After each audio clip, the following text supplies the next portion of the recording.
संसद की सुरक्षा में सेंध पर लोकसभा स्पीकर ओम बिरला ने सभी सांसदों को चिट्ठी लिखी है। ये इस वक्त की बड़ी खबर है।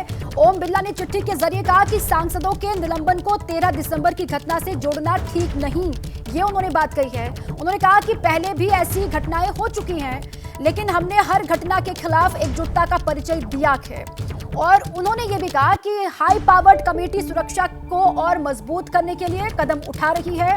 स्पीकर ने यह भी कहा कि सांसदों से इस घटना पर राजनीति ना करें। उन्होंने सभी से अपील की है कि इस घटना पर कम से कम राजनीति नहीं होनी चाहिए। इस तरह की घटनाएं निलंबन वाली पहले भी हो चुकी हैं और इसको 13 दिसंबर की घटना से जोड़ना गलत है। उन्होंने कहा यह ठीक नहीं है।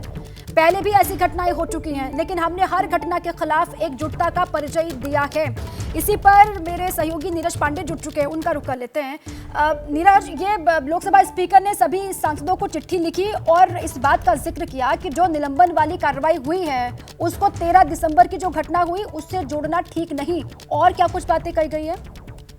जी बिल्कुल, मैं आपको बता दूं कि लोकसभा स्पीकर ने पत्र लिखा है। दरअसल लगातार जो जिस तरह से लोकसभा स्पीकर पर सीधे आरोप लगाए जा रहे हैं उसको लेकर उन्होंने सभी सांसदों को पत्र लिखा और कहा है कि 13 दिसंबर की घटना से जोड़कर सांसदों के निलंबन को नहीं देखा जाना चाहिए।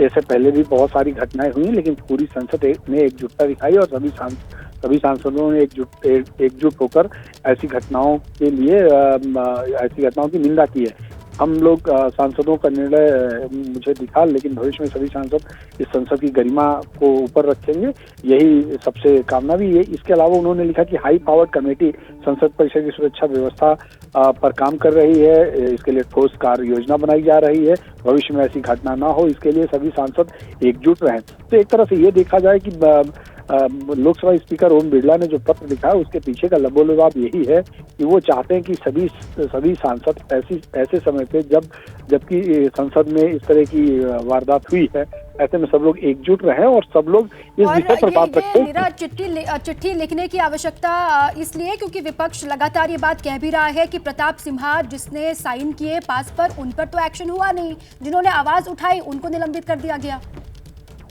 बिल्कुल, ये दरअसल लगातार आरोप ये लगाए जा रहे हैं कि भाजपा के सांसद प्रताप सिन्हा हैं, जो कि मैसूर से सांसद हैं। उन्होंने चिट्ठी लिखी और उनके जो है पत्र के आधार पर गैलरी पास इशू किया गया था, पब्लिक गैलरी पास, और उन पर कार्रवाई नहीं हुई। हमने जब आवाज उठाई तो उन पर कार्रवाई। लेकिन यहाँ पर एक बात समझना बहुत जरूरी है कि जब संसद में अटैक हुआ था तो उस समय भारतीय जनता पार्टी की तरफ से और भारतीय जनता पार्टी के सांसदों की तरफ से सरकार का समर्थन किया गया था और कहा गया था कि सरकार इस पर कोई ठोस निर्णय ले और संसद की गरिमा और संसद की सुरक्षा सर्वोपरि है, इसलिए सभी लोग एकजुट हैं। लेकिन आज जिस तरह की बातें सामने आ रही है उससे लगातार संसद की गरिमा को ठेस पहुंच रही है और खुद लोकसभा स्पीकर इस बात को मानते हैं कि इस समय जब ऐसी घटना में सभी सांसदों को एकजुट रहना चाहिए, एक साथ रहना चाहिए, एक सुर में बात करना चाहिए, तो उसमें विरोध जैसी बातें नहीं होनी चाहिए। क्योंकि ऐसे समय समय पर होते रहे हैं कि कभी मिर्ची पाउडर छिड़के गए हैं, कभी पिस्टल तक लहराए गए हैं। तमाम ऐसी घटनाएं संसद की गैलरी में हो चुकी हैं, लेकिन उन सब चीजों से सबक लेते हुए हमको संसद की गरिमा को बनाए रखना चाहिए। पहले भी ऐसी घटनाएं हुई हैं, संयम बरतना चाहिए और कम से कम इस मामले को लेकर जो 13 दिसंबर की घटना हुई उस पर कम से कम राजनीति नहीं होनी चाहिए। इस बात का भी जिक्र उन्होंने अपनी चिट्ठी में किया है। शुक्रिया आपका नीरज, पूरी जानकारी के लिए।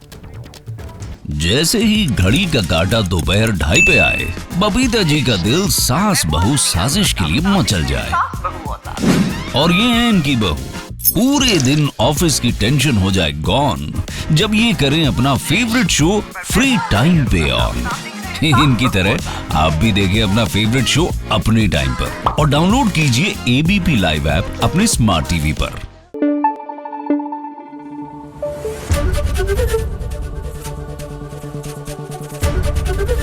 एबीपी न्यूज आपको रखे आगे।